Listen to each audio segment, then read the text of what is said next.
Fala pessoal, chegamos ao episódio de número 17 do quadro Carteira do Milhão. E no episódio de hoje eu vou fazer algumas coisas um pouco diferentes, inclusive daquilo que eu estava planejando no episódio anterior. Isso porque a gente está vivendo um momento atípico na história e por conta disso eu quero deixar um pouco em stand-by o nosso meio de campo para dar um pouco mais de atenção ao ataque e à defesa da carteira. Você já vai entender tudo o que eu vou fazer, mas antes disso, caso você ainda não seja inscrito no canal, já considera fazer isso e ativar o sino das notificações para receber aviso de quando tem conteúdo novo aqui. E também se você já é inscrito antigo ou se é novo também, vale a mesma coisa. Não esquece de deixar o seu like, isso nos ajuda bastante a entender que você gosta desse tipo de conteúdo e a seguir produzindo mais desse conteúdo, além também do YouTube entender que esse conteúdo é relevante para você e mostrar mais dos conteúdos aqui do canal para você. Bom, para a gente não perder muito tempo, eu quero já de cara mostrar aqui a nossa carteira, como é que está o desempenho dela nesse momento, como é que ela está distribuída.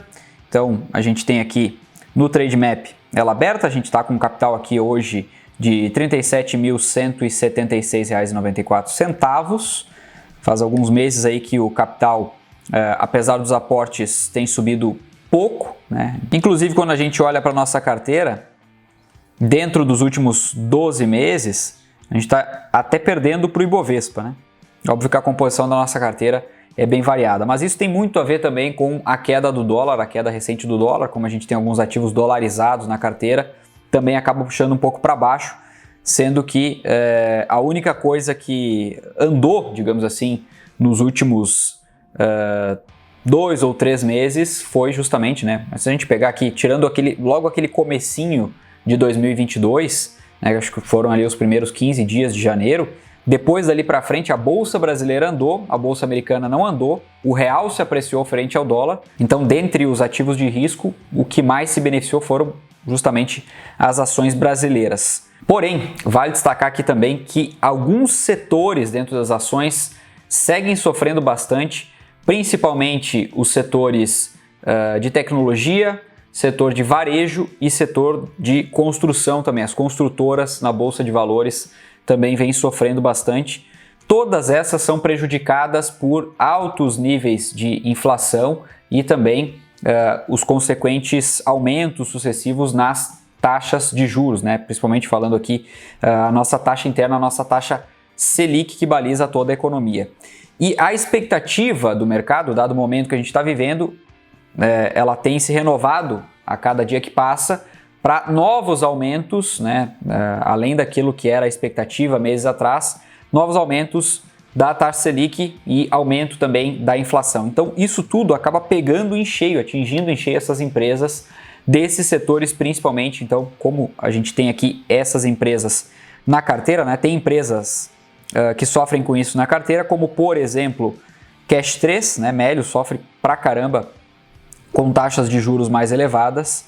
Lembrando que ela surfou uma onda muito boa, que foi a onda justamente das taxas de juros mais baixas, né? Ela era uma empresa, foi durante muito tempo, vocês lembram? Quem acompanha o canal aqui há mais tempo, acompanha a empresa, lembra que ela valorizou muito naqueles meses, né, onde, acho que isso durou mais ou menos um ano, né, até metade ali de 2021, desde o IPO ela se valorizou bastante, justamente por conta da taxa de juros mais baixa que a gente tinha até aquele momento, né. E aí pegou algumas coisas em conjunto, né, os resultados da empresa, a taxa de juros baixa e também um crescimento, né, da própria Bolsa de Valores como um todo. Várias ações se valorizando e ela acabou se destacando. Agora está acontecendo o contrário, justamente por conta desse movimento, né? A gente também tem aqui um pouco de varejo, né? Lojas Renner também sofrendo bastante. Vale lembrar também que a gente tem ações como da WEG, também atrelada a dólar, né? Ela está linkada a dólar por conta da receita. A maior parte da receita da WEG vem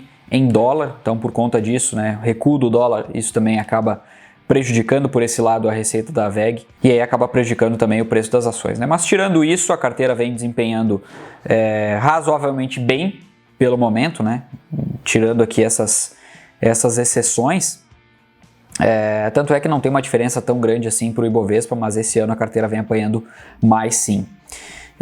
Bom, a gente tem aqui o resultado total da carteira, né? Só para vocês terem uma ideia, a gente tinha aberto uma diferença bem significativa aqui por Ibovespa em algum momento, e aí depois essa diferença foi baixando bastante.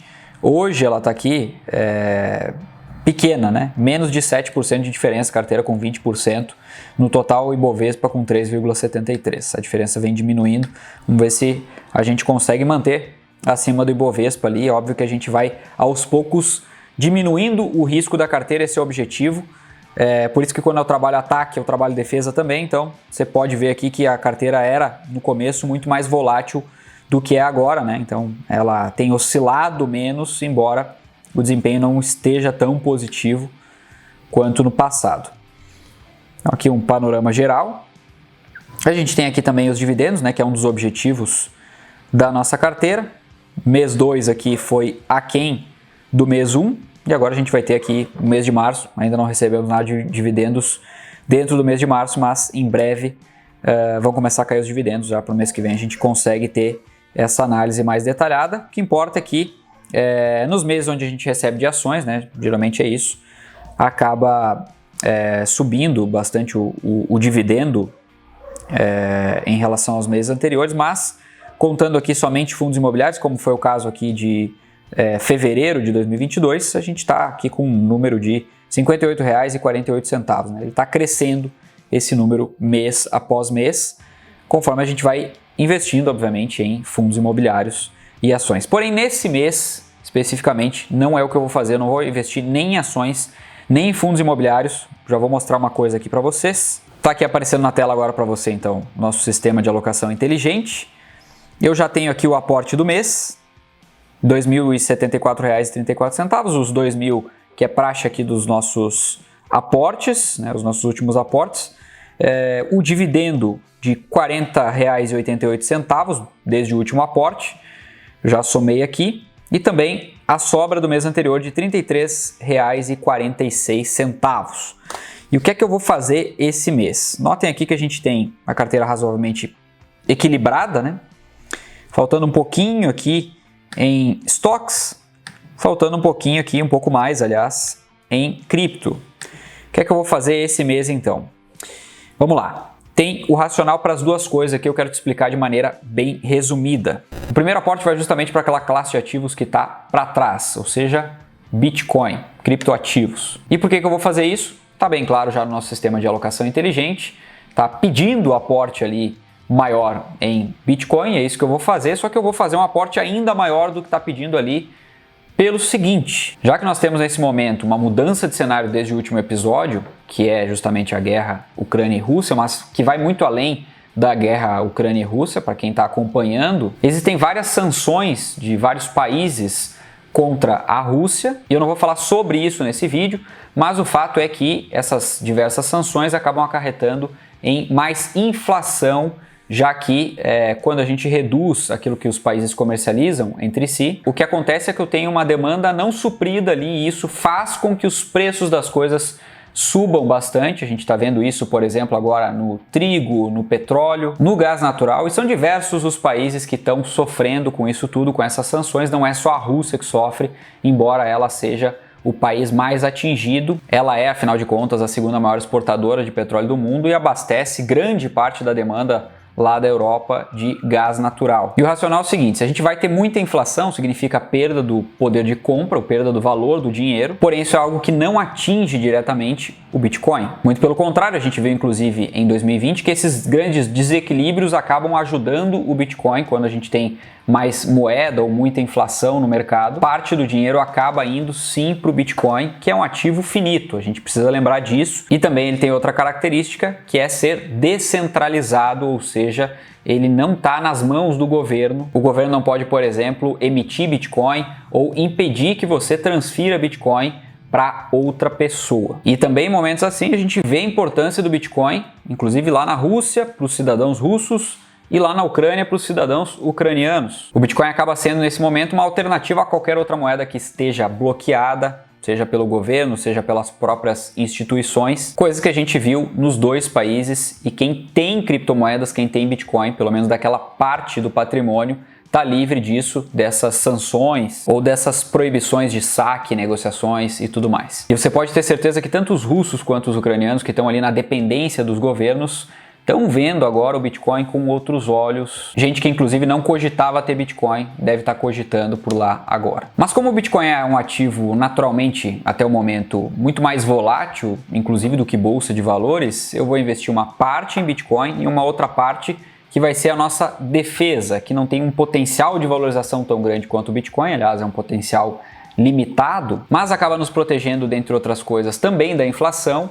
E nos momentos de crise, caso a gente viva uma crise maior do que a gente está vivendo agora, né, em relação à guerra, essas sanções acabem acarretando uma crise muito maior, global, inclusive, acabe nos atingindo, isso automaticamente vai atingir as empresas, que vão reduzir os lucros, as cotações das ações também vão reduzir bastante, isso pode abrir boas oportunidades. E por isso, nesse momento, eu também estou aumentando o caixa, lembrando que o caixa é remunerado a CDI. E o CDI hoje no Brasil está bastante alto, provavelmente a gente vai ver o CDI aqui passando de 12%, quem sabe até 13%, se não em 2022, talvez em 2023. O fato é que a gente já está num patamar de Selic a 2 dígitos e isso, na pior das hipóteses, protege e remunera razoavelmente bem o nosso capital. Bom, eu já estou aqui com a tela na conta da Binance aberta. Vou vir aqui em Trade, na verdade foi o caminho que eu segui, né? E aqui em Trade, estou aqui em Avançado, essa é a tela que abre. E agora eu vou comprar aqui. Então aqui do lado já está aparecendo o preço do Bitcoin, a quanto que eu posso comprar. Eu posso comprar aqui tanto quantia em Bitcoin, quanto escolher aqui quantia em dólar. Eu vou utilizar aqui aproximadamente R$ 1.300. E isso dá, pelos meus cálculos, aproximadamente 255 USDT. Na verdade, um pouquinho mais, ó. 257 USDT. E vou comprar aqui a mercado, né? Colocar aqui ordem a mercado. Feito, já mandei ela aqui. Vai aparecer agora para você o print dela executada. Bom, depois de tudo cadastrado aqui, eu fiz o aporte tanto em Bitcoin, botei aqui já no sistema de alocação inteligente, já está cadastrado também no Trademap e também já está cadastrado o investimento em CDB de liquidez diária, 100% do CDI. Está tudo aqui no nosso sistema de alocação inteligente. Agora eu vou zerar aqui o aporte que já foi feito. E aí ficou assim, ó. A gente está com agora um pouco mais do que o propósito aqui em cripto, né? Já expliquei todo o racional. E eu também elevei aqui o percentual desejado de caixa para 45%, para a gente ficar aqui com um caixa um pouco mais robusto nesse momento, dado todo esse cenário que eu falei. É um ajuste leve, né, na nossa estratégia aqui, mas que vem bem para o momento. A gente não pode negligenciar 100% isso aqui, a gente segue mantendo a mesma estratégia, só com esse ajuste aqui, para poder se posicionar melhor, tanto no ataque quanto na defesa, né? A gente deixou aqui, nesse mês, o meio de campo um pouco de lado aqui, já que ele deve andar sozinho também, mas pelo menos a gente acaba melhorando um pouquinho aqui o posicionamento da carteira, né? Como ela vai tanto se defender quanto atacar.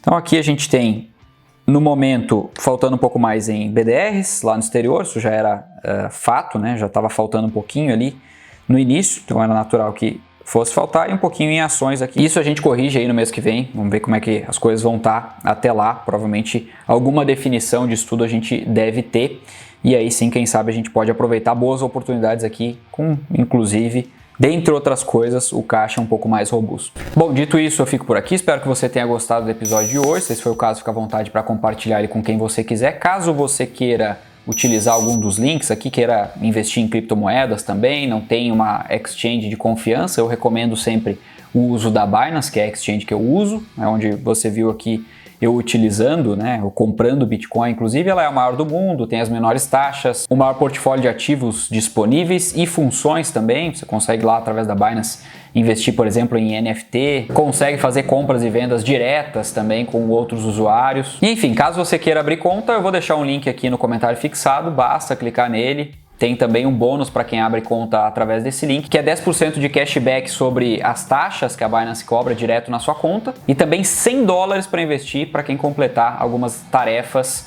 no período inicial, logo após a abertura da conta. E é isso, a gente se vê no próximo vídeo. Um forte abraço e até lá!